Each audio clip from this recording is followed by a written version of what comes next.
नमस्कार, जय महाराष्ट्र मित्रांनो। आताच्या क्षणाची सर्वात मोठी आणि महत्त्वाची अपडेट समोर येत आहे। भाजपचा 2014चा तो गेम प्लॅन उद्धव ठाकरेंनी केला उघड। काय आहे सविस्तर अपडेट जाणून घेऊया। शिवसेना पक्षप्रमुख उद्धव ठाकरे यांनी नाशिकमध्ये जाहीर सभा झाली। या सभेमध्ये ठाकरे यांनी भाजपचे राजकारण आणि त्यांनी शिवसेना विरुद्ध केलेली कारस्थाने सविस्तरपणे मांडली आहे। यावेळी त्यांनी 2014 मध्ये भाजपच्या नेत्यांनी सांगितलेले धक्कादायक सत्य देखील उपस्थितांपुढे मांडले आहे। शिवसेना प्रमुख बाळासाहेब ठाकरे यांचे 2012 मध्ये निधन झाले होते। त्यानंतर शिवसेनेचे सूत्र उद्धव ठाकरे यांच्याकडे आली। त्यानंतर उद्धव ठाकरे यांना 2014 मध्ये पहिल्यांदा विधानसभा निवडणुकांना सामोरे जावे लागले। यावेळी पक्षांतर्गत आणि विरोधक अशा दोन स्तरावर विविध आव्हानांना सामोरे जावे लागले।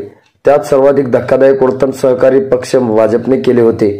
भाजपने शिवसेनेकडे वास्तव जागांची मागणी करीत युती तोडली होती। याबाबतचा धक्कादायक खुलासा उद्धव ठाकरे यांनी काल जाहीर सभेत केला। 2014च्या विधानसभा निवडणुकीत शिवसेनेने स्वबळावर निवडणूक लढवून 63 जागा मिळवल्या। या निकालानंतर भाजपने एक वरिष्ठ नेते ठाकरे यांचे अभिनंदन करण्यासाठी मातोश्रीवर आले होते। यावेळी त्या नेत्यांनी भाजपच्या दिल्लीतील नेत्यांचे प्लॅन उघड केल्याचा दावा ठाकरे यांनी केला आहे। या नेत्यांनी भाजपला शिवसेना संपवायची होती।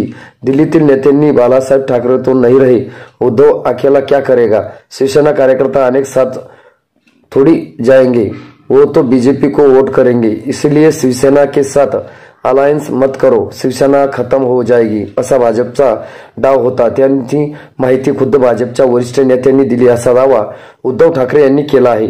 मित्रांनो, तुम्हाला काय वाटतं? तुमची प्रतिक्रिया आम्हाला नक्की कळवा। भेटूया पुढच्या व्हिडिओमध्ये। तुर्तास धन्यवाद।